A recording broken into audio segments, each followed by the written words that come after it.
மாண்புமிகு பேரவைத் தலைவர் அவர்களே, இளைஞர் மற்றும் விளையாட்டு மேம்பாட்டுத்துறை, நெடுஞ்சாலை மற்றும் சிறு துறைமுகங்கள் மானிய கோரிக்கைக்கு எனக்கு பேசுவதற்கு வாய்ப்பளித்த நடுநிலையான நம்மளுடைய சபாநாயகருக்கு என்னுடைய முதல் வணக்கத்தை தெரிவித்துக் கொள்கின்றேன்.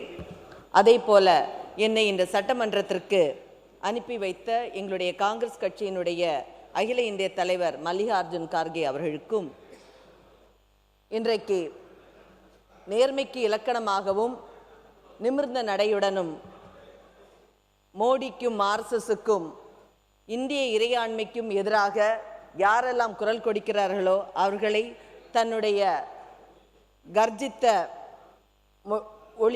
குரலால்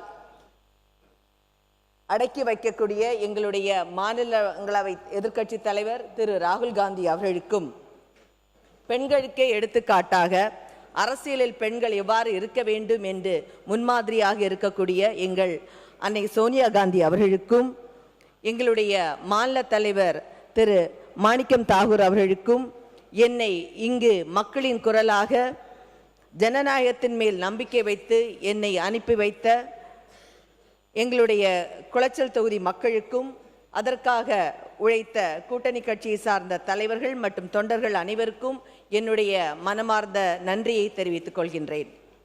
மாண்புமிகு பேரவைத் தலைவர் அவர்களே, தமிழ்நாட்டின் மீதும் தமிழின் மீதும் மிகுந்த மரியாதை வைத்து கொண்ட காரணத்தால் தான் எடுத்த கொள்கையில் உறுதியாக நின்று தமிழகத்தில் தமிழ்தாய் வாழ்த்துத்தான் முதலில் பாட வேண்டும் என்ற பள்ளிகளில் ஆயாலும் சரி, அரசு நிகழ்ச்சிகள் ஆயாலும் சரி, பாட வேண்டும் என்று அனைத்து எதிர்க்கட்சிகளையும் ஒன்றிணைத்து இன்றைக்கு கோட்டையில் கம்பீரமாக கொடியை ஏற்றி மக்களின் மனதில் வலம் கொண்டிருக்கக்கூடிய நம்மளுடைய மாண்புமிகு முதலமைச்சர் அவர்களுக்கு, திரு ஜோசப் விஜய் அவர்களுக்கு என்னுடைய வணக்கத்தை தெரிவித்துக் கொள்கின்றேன்.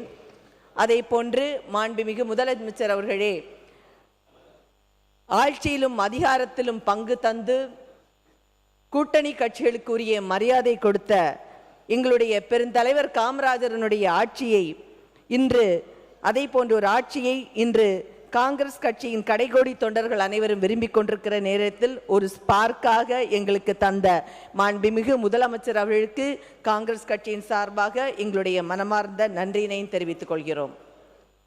மாண்புமிகு பேரவைத் தலைவர் அவர்களே, நம்முடைய நிதியமைச்சர் அவர்கள் சட்டமன்றத்தில் வெளியிட்ட பட்ஜெட் என்பது அனைத்து மக்களாலும் ஏற்றுக்கொள்ளப்பட்ட ஒரு பட்ஜெட் ஆகும்.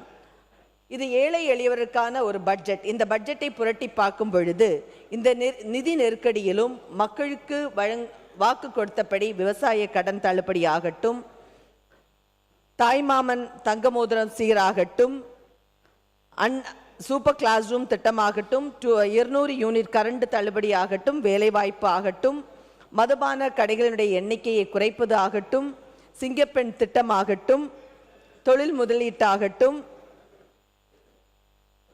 பெருந்தலைவரினுடைய பேரில் காலை உணவு திட்டமாகட்டும், விரிவுபடுத்தப்பட்ட காலை உணவு திட்டம், வெற்றி வீடு திட்டமாகட்டும், இலவச மற்றும் சூப்பர் கேம்பஸ் திட்டம் போன்ற நிறைய திட்டங்களை இன்று அறிவித்துள்ளார்கள். இது போன்ற எண்ணற்ற திட்டங்கள் மக்கள் மேல் நலன் சார்ந்து அறிவித்திருப்பது உள்ளபடியே மகிழ்ச்சியாகும். குளச்சல் தொகுதி மக்கள் சார்பாக என்னுடைய நன்றியை தெரிவித்துக் கொள்கின்றேன். மாண்புமிகு பேரவைத் தலைவர் அவர்களே, மத்தியில் ஆழ்கின்ற பாஜக தலைமையிலான மோடி அரசாங்கத்திடமிருந்து தமிழகத்திற்கு வர வேண்டிய நிதிகளை பெற்று தருவதற்கு காங்கிரஸ் கட்சி என்றும் உங்களுடன் உறுதியாக இருக்கும் என்பதை இந்த அவையின் வாயிலாக தெரிவித்துக் கொள்கின்றேன்.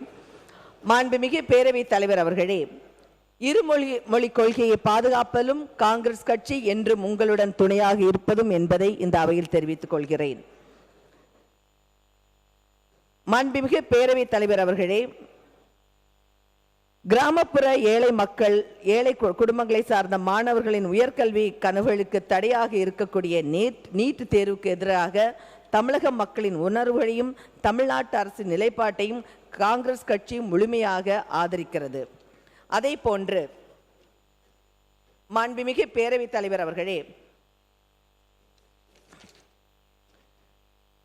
நீட் போன்ற தேர்வுகள் வருவதற்கு காங்கிரஸ் கட்சி காரணமாக இருந்தது என்று நேற்றைய சட்டசபையில் அதிமுகவை சார்ந்த குழு தலைவர் பேசினார்கள்.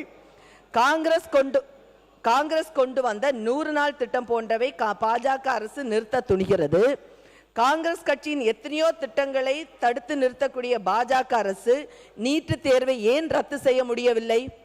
அதை போன்று அம்மையார் ஜெயலலிதா மறைவுக்கு பின்னர் பாஜகவின் உதயா மின் திட்டம் போன்றவற்றை கொண்டு வந்ததில் அதிமுக பாஜகவை ஆதரித்தது என்பது நிதர்சனமான ஒரு உண்மையாகும். இது உலகே அறியும்.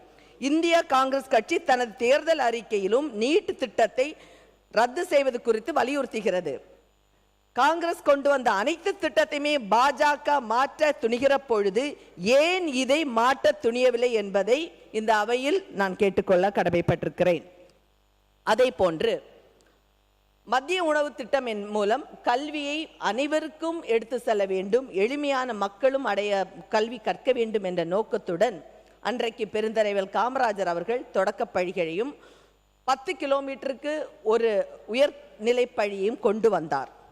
இன்று பல்வேறு துறைகளில் பெரிய பெரிய பதவிகளில் வைக்கக்கூடியவர்கள் அன்று காமராஜரின் மத்திய உணவு திட்டத்தினால் வந்தவர்கள் என்பதை நாம் மறுப்பதற்கு இல்லை என்பதை ஆணித்தரமாக கூற விரும்பப்படுகிறேன். அதே போன்று தமிழகம் இன்று கண்டிருக்கக்கூடிய மிகப்பெரிய வளர்ச்சிக்கும் காரணமாக வித்திட்டவர் நம்மளுடைய பெருந்தலைவர் காமராஜர் என்பதையும் இந்த அவையில் குறிப்பிட விரும்புகிறேன். அதே போன்று ஒவ்வொரு 3 மைல் தொலைவிலும் நடுநிலை பள்ளியும் 5 மைல் தொலைவிற்கு ஒரு உயர்நிலை பள்ளியும் அவர் கட்டினார். இந்த மக்கள் மத்தியில் என்றும் இடம்பெற்று இருக்கக்கூடிய பெருந்தலைவர் காமராஜரின் பெயரை காலை உணவு திட்டத்திற்கு வைத்தது உண்மையிலே சால சிறந்தது. தலைவர் காமராஜர் காலை உணவு திட்டத்திற்கு பெயர் சூட்டிய மாண்புமிகு முதலமைச்சர் அவர்களுக்கு இந்த நேரத்தில் காங்கிரஸ் கட்சியின் சார்பாக நன்றியினை தெரிவித்துக் கொள்கிறேன். பிளே ஸ்டோர் மற்றும் ஆப் ஸ்டோரில் இருந்து பாலிமர் செயலியை QR கோடு மூலம் பதிவிறக்கம் செய்யுங்கள். செய்திகளை உடனுக்குடன் பெறுங்கள்.